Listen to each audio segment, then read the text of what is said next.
हा लाल शेवग्याचा हा शोध जागतिक स्तरावर पहिलाच असून या शोधाचे पेटंट आणि स्वामित्व हक्क मिळावे यासाठी 12 नोव्हेंबर 2024ला PPV FRA नवी दिल्ली येथे मी प्रस्ताव दाखल केला होता.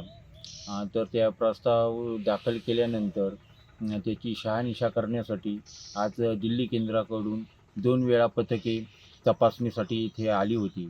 त्याचप्रमाणे त्याच्यातील व्हिटॅमिन्स, प्रोटीन्स, त्याचा बदललेला लाल कलर याची शहानिशा करून ते पेटंट 4 डिसेंबर 2025ला दापोली कृषी विद्यापीठाच्या शिफारशीनुसार मी केल्यामुळे 4 डिसेंबरला ते दापोलीला पाठवण्यात आले आणि आज जानेवारी महिन्यात ते मला दापोली विद्यापीठामार्फत मला प्रदान करण्यात आले.